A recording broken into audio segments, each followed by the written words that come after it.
Muka tak payah. Rambut berkarat. Aku yang kena dorang. Kenapa bang? Dah 2-3 kali lah bang. Dah 2-3 kali lah. Saya cakap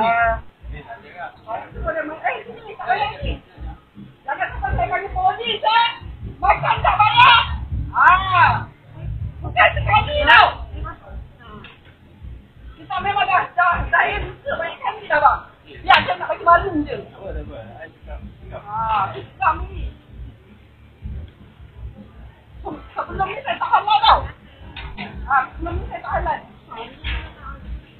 Jawablah kat akhirat ni dia bang